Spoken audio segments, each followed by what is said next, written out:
Welcome to the New World Order Showcase Podcast. Your host, Jill Hart, the Coach's Alchemist. Couldn't be more excited to have you join us today.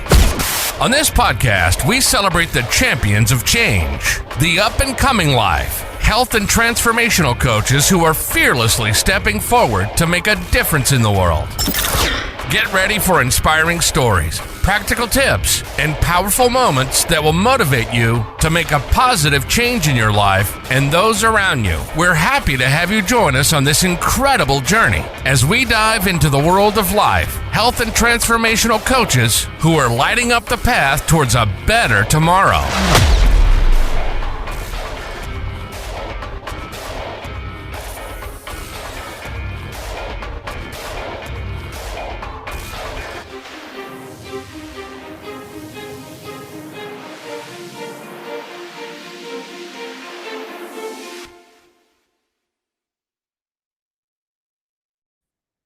Hi, and welcome to the New World Order Showcase podcast. Today we are talking with Jessica Kishpaugh, and she is from Loya Wellness, or One Life, Infinite Possibilities. Welcome to the show, Jessica. It's so nice to have you here. It's so great to be here. This is always so fun. Yeah, it's always exciting to see what different coaches are doing out there to be the change they want to see in the world. So tell us your story. How'd you get started? Oh my goodness. So, I'll give you the abridged. So I struggled for many, many years, like upwards of probably high school, even middle school and beyond, with just a real negative body image. I struggled with my weight, a bit, and just a real negative body image, disordered thinking around food, dieting mentalities, tried every diet. Lots of, self-worth when it comes to body image and comparison. And, I tried every diet out there. Kind of fast forward, that trend kept going. Somehow I ended up in law school. That really wasn't my calling, but I did practice law for upwards of 10 to 11 years, give or take, minus a little maternity.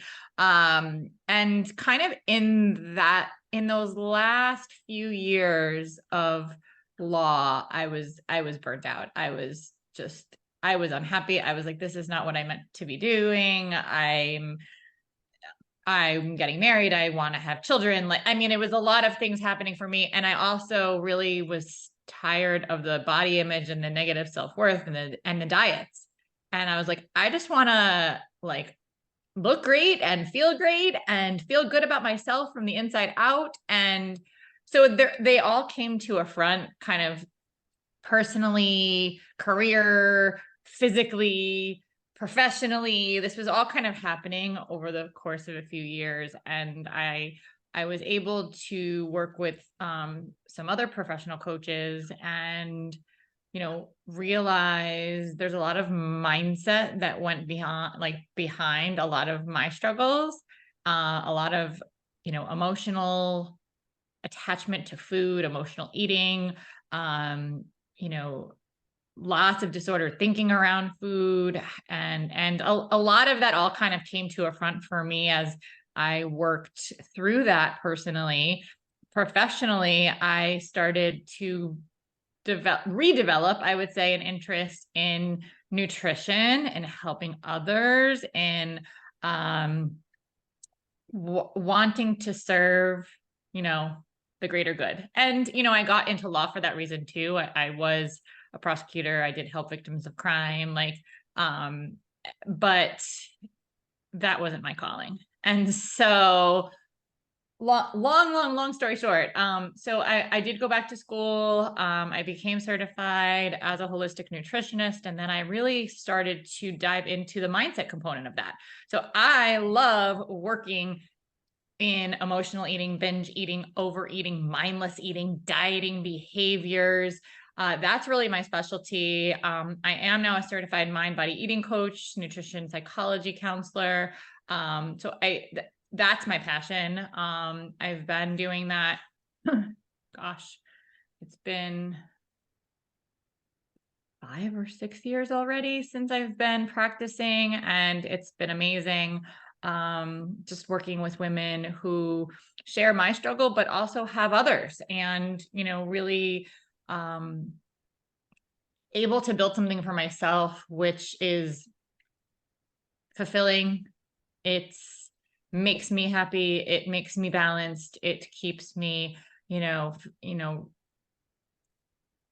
it just lights me up to see women make their changes, to do the inner work, to do the inner healing, just like I did. And I was finally able, by the way, just personally, I was finally able to get to a place where I, feel great in my skin, and, I live a really healthy and balanced lifestyle. And I think that's part is really important.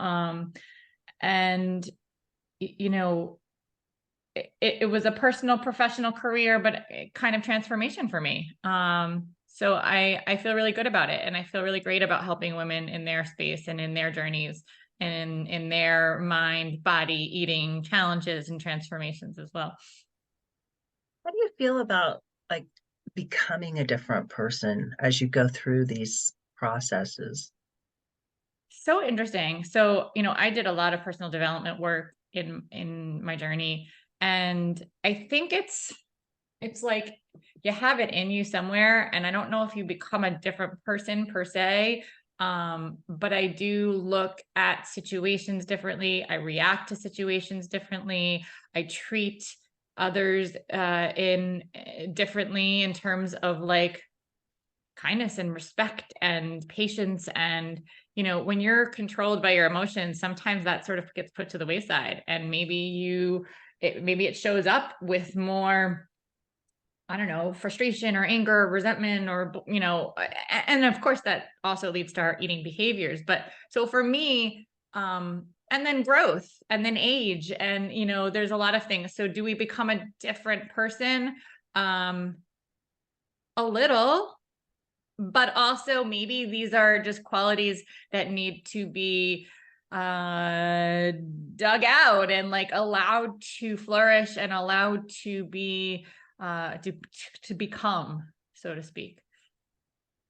Yeah, I look at it as like seasons.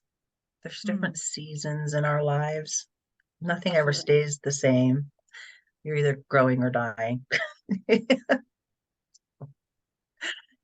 Um, what are your philosophies around food and dieting, and how does your program work? Sure. So philosophies, that's so interesting. I take a very multifaceted, very holistic approach to each individual that I work with, and looking at their particular challenges, customizing the experience to that particular person. So when I work with women, we work together for, a minimum of 3 months and beyond, and we are looking at the whole picture. So maybe they, for example, they want to lose weight. Okay, great. So we really kind of dig that entire piece of the puzzle apart. And it's not just not nutrition. It's not just nutrition, but it's actually so much more. I would say maybe that's some of what we might or might not actually work on. I've had lots of clients who, want to lose the weight, but really their biggest struggle is their emotional eating behaviors, or their compulsivities, or their binge eating, or their, the way that they self-soothe, or their levels of stress in their life, and how they eat as opposed to what they eat. And, so there's so many sort of techniques and things that we work on when it comes to all of that, right? We'll put nutrition over here, and we'll put kind of like everything else, mind, body, spirituality, mindset work, lifestyle, emotions, kind of all in this other clump. But through that work, you are also adjusting, aspects of your life that you don't even realize are having a benefit to your weight. Like there are certain things that you can do to your stress levels, or the way that you eat, how you eat, right? That also have a hormonal impact. And when that has this particular hormonal impact, then, that helps burn more fat. So, we're really working on all of this. I've had clients really have such amazing success with weight, even when we take the pressure off the weight. when we stop the restrictive dieting, when we stop, right? When we allow people to get curious about their behaviors and actually ask, hey, what does that mean? Why am I doing these things? What does this actually mean? What is the real root reasons of what's happening? And we're addressing the whole picture, right? Maybe it's like, I don't know, I live in a cluttered house with cluttered kitchen and a cluttered mess and my sleep is off and I'm constantly stressed because I just feel overwhelmed. And like, we might work on that. We might work on their time management because they're these busy, hectic, chaotic women who are working parents, and they're pulled in 1,000 directions and they're just grabbing and going and stress. Let's work on the time management. Let's chunk that down. Let's find your priorities.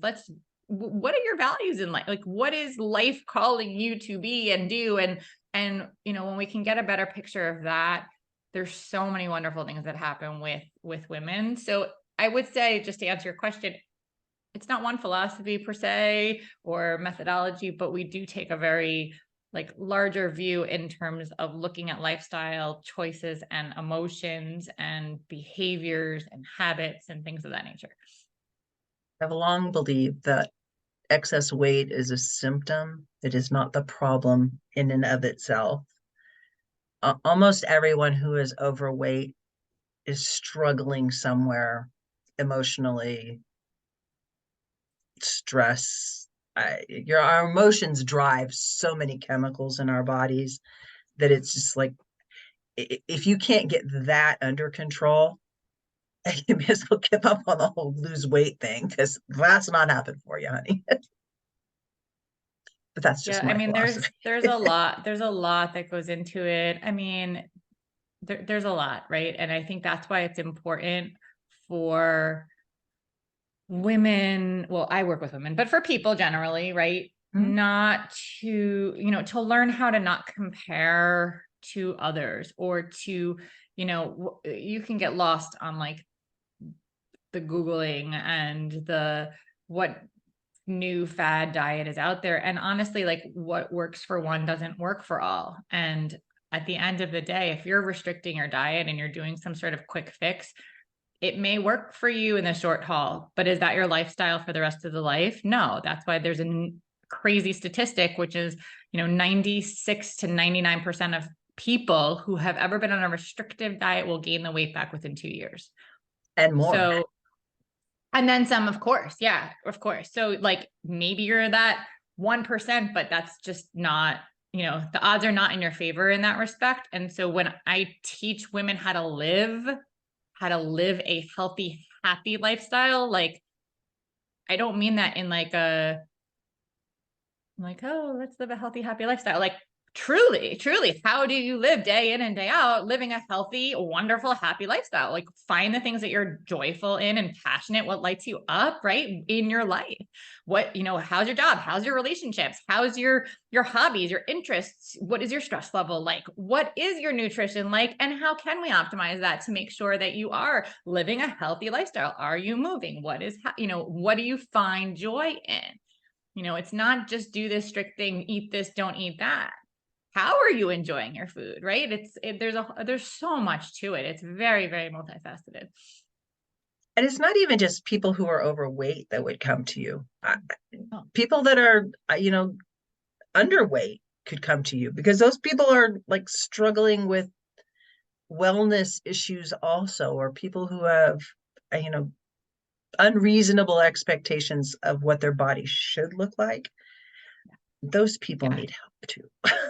100%. And I will say this, I was not an obese kid or an obese early adult, a young adult, whatever you want to call it. I was a little overweight. I had a belly. I had double chins, but I wasn't obese. I had some weight to lose. It was my body image and all of the other things that were really bringing me down. My negative self-esteem about who I was as a person. I got married late, and I think that was a huge reason. I had kids late. I think there was a lot that was happening for me in terms of that body image, that self-esteem, that self-worth, that emotional connection to food. right? That stress in my life, right? A young attorney in New York City. I mean, it's very stressful. And there's plenty of women that come through my path where they just want to stop dieting. They don't maybe they don't even want to lose weight. They just want a better relationship with food. They want a peaceful relationship with food. They want, to stop worrying every time they go out to dinner or go on vacation. It's the food obsession or the diet obsession or the constant battle with the scale. They just want to let go of the scale. Right. I had one woman, she just wanted to maintain. She was content where she was, but she weighed herself 4 times a day. Could you imagine like what that does to a person's, psyche? Constantly, Your like your body self- changes during the day, like 5 or 6 pounds. Totally. Easy. Totally. Whether you're drinking enough water or not. I mean, water weighs 8 pounds a gallon. Yeah. You talk about drink a gallon of water a day. Well, there's 8 pounds you're adding to your body. I mean, and women too, we have changing hormones, they're cyclical, there's a lot of things. Again, I talk a lot about this concept of counting calories, this very archaic, eat less, move more, eat less, exercise more, take in less than you've consumed, right? Than you're like expending.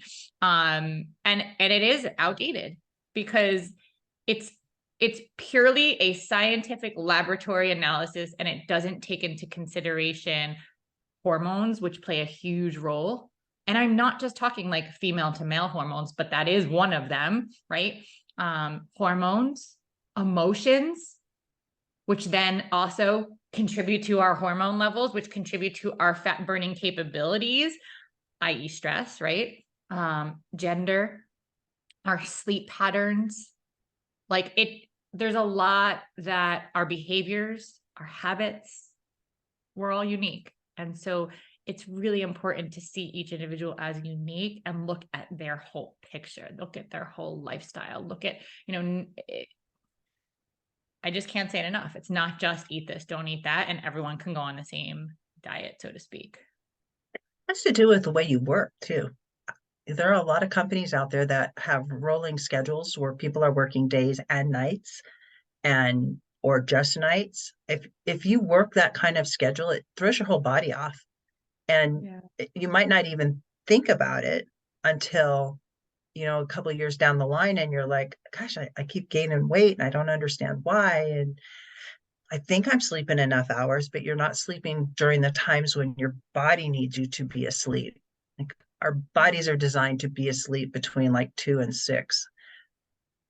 That's how we're there's made. optimal times for digestion. There's optimal times for fat burning, right? It's not just what we're eating. It's how we're eating, when we're eating, how often we're eating, how much we're eating, what we're eating. But it's not just what, right? It's a lot more than that. Yeah. And the other repair things that your body does. When you sleep, your body, it processes stuff. You're asleep for a reason. It's not like you're just in this coma and nothing's going on. A lot's going on. And if you're not getting good sleep, you're not well. Not to mention that, fatigue and stress play like an integral role with one another. So oftentimes stress leads to less sleep, which then leads to inability to manage stress well. And it becomes this like vicious cycle, but it also leads to fatigue, leads to the release of our hunger hormones. So we also have this like false sense of hunger when we're tired. So like late night snackers, people who are up in the middle of the night, right? Like when we don't get enough sleep, our body thinks like we're hungry, but we're actually not. But we feel hungry because there's a hormonal release for hunger, but like you're not really hungry. Your body's not actually needing food, but you think you are, which makes it really easy when you're stressed to then go eat because you think you're hungry. So it's like they're so intertwined, which is so why, again, like our emotions, handling our emotions, and it's not just stress, it could be other negative emotions that are, grief, sadness, loneliness, boredom, whatever. But they're so related to an effective night's sleep. And then they go back and forth to how we're dealing with our everyday. And then our And behaviors even around food. our environments play into it. In the wintertime when it's dark and you're not getting the sunshine that you need, Sure. and you become depressed, and then food becomes comforting as we Yeah. head into winter. Yeah. And I like to say, like, comforting food is there's nothing wrong with that, right? So many people have a lot of like guilt and shame around their behaviors around eating. I say that your behaviors are actually a sort of sign, and they have a lot of wisdom, and they show you things, right? They're telling you things. It's bringing awareness to certain things. So, we can take the pressure off of something's wrong with me. Why am I doing this? There's something wrong with me. I now feel like guilt or shame, or my body's broken because I can't lose this weight because something's wrong with me because I eat. No, no, no, no, no. Like, we have to take a step back and realize, hey, your body's not broken. You're not broken. There's nothing wrong with you. Your behaviors like have reasons. So let's look at the reasons. Let's just not like, oh, you have to just stop cold turkey and stop eating these things. Like, no, we need to look at the real actual reasons. And that could be so many different things. It could be any slew of emotions or events that happen, from trauma to grief to just a stressful day with your kids, right? Like, it's, there's a lot that's going on. Yeah. And everybody, like you said, everybody is different. I know that you offer some free gifts on your website. You want to talk about that a little bit? Because I think Yeah, they would help sure. people. Um, so I have a cravings cheat sheet. It's great in terms of being able to understand both your physical cravings and your emotional cravings. So similar to like, emotional eating, sometimes we don't realize if they're emotions or not. Sometimes we don't realize we have these emotional eating behaviors. Sometimes we just have cravings because of physical reasons. So it kind of is this like step-by-step guide to both physical and then emotional cravings, and like some things that you can do. And I also put one of my favorite recipes on there too, and a couple of other resources and links to it. So it's a really great first start to understand, like, okay, what are my cravings all about physically? Is it nutritionally? Is it a depletion in certain nutrients? Or is it something else? Is it an emotion, or is it a behavior, an event, or circumstance? And they can find that on your website. Yes. And your website. I have a link for you too, if I can give it to you as well, but yes. Okay. And we'll put that in the show notes below. Is there anything that you would really like to leave the audience with today? Yeah. I always love that question as well. Like, I have this mantra, and we use this a lot with our clients, and it's to take imperfect action. So this can apply to so many things, not just food, not just diet and weight and emotional eating behaviors, but this can really apply to anything that you want to do or change. It's to take action. And usually when you take action and it's something new or different, it's scary, and that's okay. Leaning into the fear is part of the process of change, and change doesn't happen overnight, and change shouldn't happen overnight. Rome wasn't built in a day, right? So taking imperfect action means taking action. It means doing something. We can learn and read the books and do the Googling and keep doing all these things, like learning concepts. But ultimately, we have to take a step and allow ourselves to have some courage, which means have some fear, right? Because change is scary. So have a little bit of fear, let it be uncomfortable, let it be a little bit scary, but take a baby step in one direction, and then take like another little baby step, and then another little baby step. And that's really how I work in terms of moving people forward and gaining positive momentum and helping people make positive habit changes. Drastic changes overnight, they're going to be short-lived.